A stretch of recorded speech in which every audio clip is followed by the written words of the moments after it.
The forge had a rhythm all its own. Hammer to iron, breath between strikes. Heat rising, easing, then rising again. Thomas Hale liked the predictability of it. In a world that too often demanded noise and explanations, the forge asked only for patience. Fire did not rush. Steel did not lie.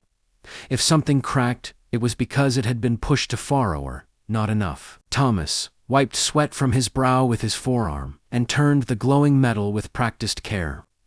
Outside, Red Hollow stirred awake. Wagons creaked along the dirt road. A dog barked somewhere near the general store. Life moved on, whether a man paid attention or not. He preferred to pay attention. The forge was his inheritance, though not in the traditional sense. His father had taught him the trade, his mother the value of silence. When they passed within a year of each other, Thomas stayed. Others might have left town, chased opportunity west or south, but he had stayed where memory lived, where grief had something solid to hold on to. The door to the shop opened with a sharp creak. Thomas didn't look up at first. Most folks waited politely, clearing their throat or greeting him. This visitor did neither. "I need this fixed today." Voice was steady, but edged with urgency. Thomas lifted his gaze. Sylvia Carter stood just inside the doorway, boots dusted from long miles, shoulders squared like she expected resistance. Sunlight framed her, catching loose strands of dark hair that had escaped her braid. There was something weathered about her, not worn down, but tested. She stepped forward and placed a broken iron hinge on the workbench with a decisive clink. "My west gate gave out," she continued. "Cattle nearly scattered into the ravine. I don't have time to wait 3 days." Thomas studied the hinge, turning it slowly in his hand. The break was clean, but stressed old metal, overworked. He nodded once. "I can fix it." Sylvia paused. "That's it? No lecture." Thomas met her eyes, calm and unflinching. "The hinge doesn't care who broke it, just needs mending." Something in her expression shifted, not softening, exactly, but loosening. She exhaled a breath she might not have realized she was holding. "Most men in town think a woman running a ranch needs correcting," she said. Thomas set the hinge near the coals. "Iron teaches you quick. Force alone ruins things." She leaned against a post, arms crossed, watching him work. The forge filled the space between them with warmth and sound. The fire crackled low. Sparks lifted and vanished. Sylvia found herself staying longer than necessary. The quiet felt strange, not empty. "You've lived here long?" she asked. "All my life," Thomas replied. "That doesn't bother you?" He considered the question. "Not everyone's meant to run." Sylvia nodded slowly. She understood that more than she wanted to admit. When the hinge was reforged and cooled, Thomas handed it to her. Their fingers brushed brief, unplanned. The contact sent an unexpected heat through him, sharper than the forge fire. "It'll hold," he said. "I believe you," she replied, surprising them both. As Sylvia turned to leave, she hesitated at the door. "Thank you, Thomas." He watched her ride away, dust rising behind her horse, and returned to his forge butt. Something had changed. The fire felt different now. Not louder, not hotter, just awake. And for the first time in years, Thomas wondered if even the quietest fire was meant to be shared. The hinge held. Sylvia checked it twice before allowing herself the smallest nod of approval. The west gate swung smoothly now, iron steady against weather and weight. Still, her thoughts kept straying back to Red Hollow, to the forge and the man who worked like he belonged to fire and quiet in equal measure. She didn't like distractions, especially not the kind that crept in uninvited. Life on the Carter Ranch left little room for reflection. Dawn demanded cattle counts. Noon brought repairs, negotiations, decisions no one else could make. By sundown, Sylvia's bones ached with the familiar reminder that she carried every burden alone. That was how it had been since her husband died sudden illness. No warning, no chance to prepare. Starting over hadn't been brave. It had been necessary. 3 days later, Necessity returned her to town. One of her geldings had thrown a shoe during a hard run along the southern ridge. Sylvia cursed under her breath as she led the limping horse down the dirt road toward the forge. She could have waited for the farrier next week, but waiting had a way of costing her more than time. Thomas heard the horse before he saw her. He stepped outside, wiping his hands on a rag. That one favoring his left. Sylvia nodded. You have a sharp ear. You don't last long around animals without one. As he examined the hoof, his touch was careful, respectful. Sylvia watched closely. She trusted few people with her animals. But Thomas worked the way he spoke, steady, without wasted motion. You could have waited, he said. She shrugged. I don't like problems growing. That makes two of us. While he set the new shoe, Sylvia found herself talking again. Not the surface talk. She offered townsfolk, weather, prices, schedules, but real words. The ranch almost broke me that first year, she admitted. Everyone said, sell it. Said it was too much for one woman, and you didn't. No, she said. But some days, I think I'm still standing out of spite. Thomas finished tightening the shoe and straightened. Spite can get you through storms. Doesn't always build shelter, though. The word struck deeper than she expected. She leaned against the stall wall, arms folded. People think I'm fearless. Truth is, I'm afraid if I stop moving, everything I've built will collapse. Thomas considered her carefully. Fire looks dangerous when it's wild, controlled. It strengthens what passes through it. Sylvia smiled faintly. You always talk like that, only when it fits. The horse stamped once, testing the shoe, then settled. Thomas stepped back. He's good. Sylvia reached for the reins, then paused. You ever think about starting over? Thomas shook his head. I think about staying. That takes its own kind of courage. She nodded. They stood in silence, neither in a hurry to break it. As she left, Sylvia realized something unsettling. For the first time in years, the thought of staying of roots instead of roads didn't feel like a trap. Thomas watched her go, the dust curling behind her again. He returned to his forge, but his hammer struck offbeat.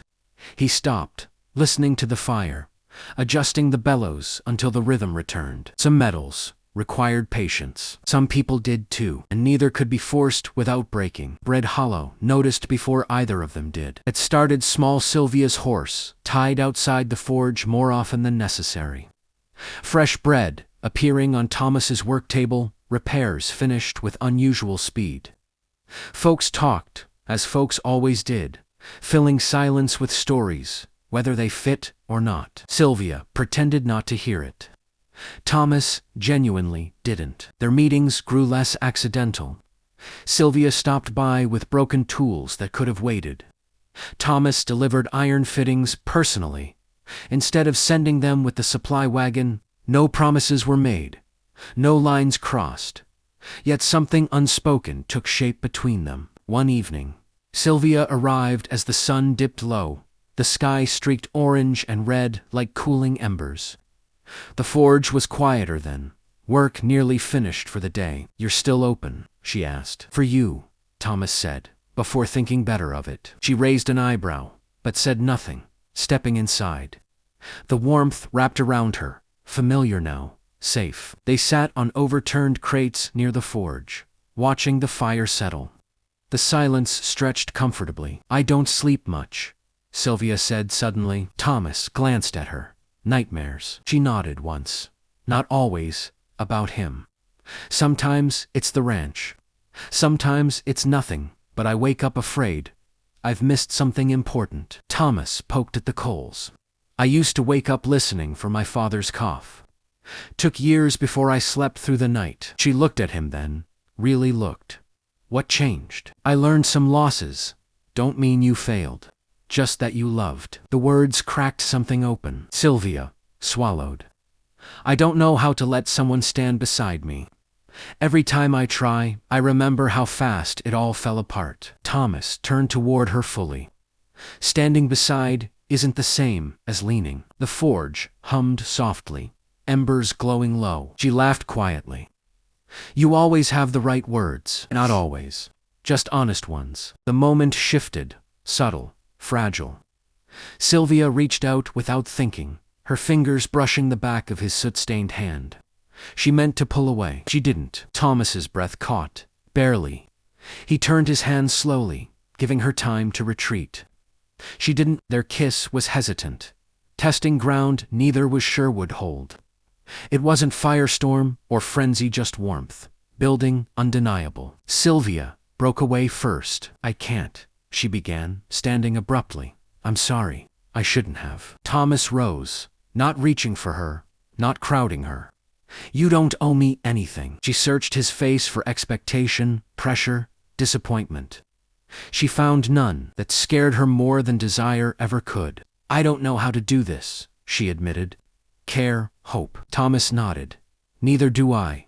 We can learn, or we can stop. Sylvia closed her eyes briefly, steadying herself. I need time. You have it. She left quickly, heart racing, fear snapping at her heels. The forge felt colder once she was gone. Thomas stood alone, listening to the fire die down. He didn't regret the kiss, but he understood the risk now. Fire could warm. Fire could also reveal cracks buried deep beneath the surface. And Sylvia carried more cracks than she let anyone see. Sylvia didn't return to the forge the next day, or the next. Thomas noticed the absence immediately, though he told himself it meant nothing. People came and went. Needs changed. That was life in Red Hollow. Still, he found himself glancing toward the door, more often than necessary, listening for familiar footsteps that never came. Work suffered. Not in quality, he wouldn't allow that, but in spirit. The forge fire burned hotter than usual, his hammer striking harder than needed. Metal warped when rushed. Thomas caught himself before real damage was done. But the tension remained. On the ranch, Sylvia worked herself to exhaustion. She rose before dawn and stayed out long after the light faded. Hands blistered, muscles screaming in protest. If she kept moving, she didn't have to think. Didn't have to remember the warmth of Thomas's shop, the steadiness in his voice, the way he had let her pull away without question. That was the part that frightened her most. He hadn't chased her. Men before him had demanded explanations, reassurance, control.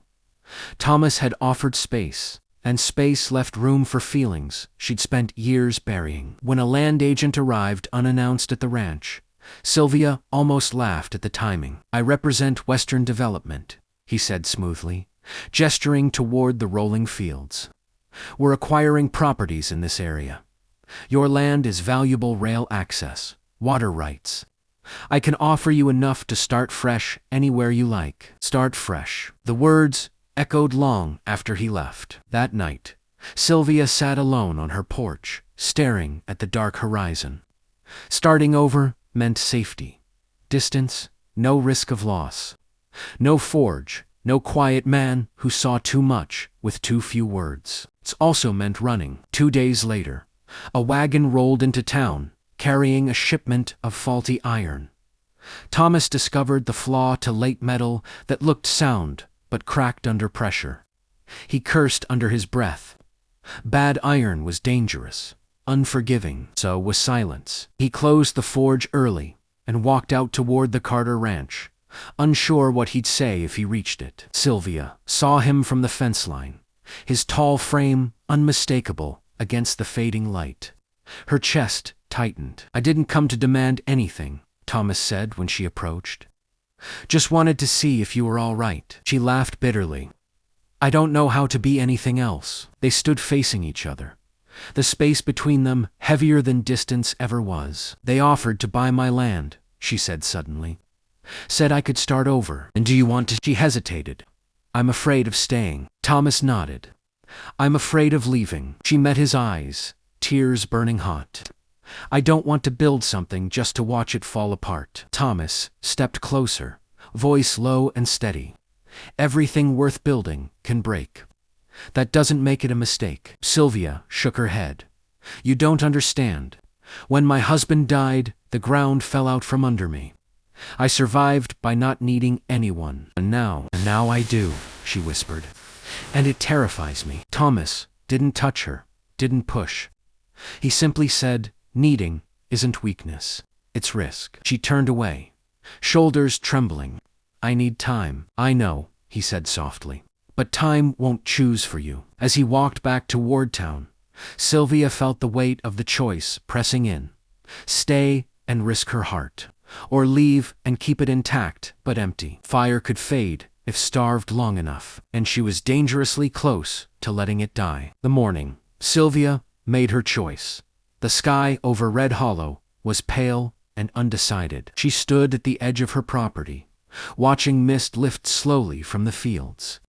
The land agent's card sat folded in her pocket, worn from being handled too many times. Leaving would be easy. Clean, she could sell, pack, and disappear into a place where no one knew her history or her fears. But the land beneath her boots felt solid. So did the memory of Thomas's hands shaping broken iron into something stronger. She saddled her horse and rode into town before she could change her mind. The forge door was open, fire already burning. Thomas worked in silence, unaware she stood watching him. He moved with calm certainty, adjusting the bellows, turning metal at just the right moment. He trusted the process, trusted himself. Sylvia stepped inside. I told them no, she said. Thomas looked up slowly. The buyers. She nodded. I realized starting over isn't always about leaving. Sometimes it's about staying and choosing differently. He set his tools aside. You don't owe me that. I know, she replied. This isn't for you alone. It's for me. They stood together as the forge crackled softly between them. I'm still afraid, Sylvia continued. That won't change overnight. Thomas smiled gently. Fire doesn't vanish just because it flickers. She took his hand, then no hesitation this time. I don't want to be brave alone anymore. Thomas squeezed her fingers, grounding, warm. You don't have to be. Their relationship didn't become a grand declaration. It became mornings spent repairing fences together, evenings shared in quiet conversation. Trust built the way steel was, forged heat, pressure, patience. Sylvia learned to rest without guilt. Thomas learned to speak his wants aloud. They disagreed, they stumbled, but they returned to the fire every time. Months later, Red Hollow barely noticed when Sylvia began stopping by the forge, less often because Thomas was just as often at the ranch. The two places blended into one life, rooted and steady. One evening, as the sun sank low, Sylvia leaned against Thomas outside the forge, listening to the familiar rhythm of hammer on iron. I used to think strength meant never breaking, she said. Thomas smiled. I think it means knowing how to mend. She kissed him then, slow and sure. The fire behind them glowed not, roaring, not wild, but enduring, quiet enough. And it was theirs. Don't forget to like, comment, and subscribe for more Western stories.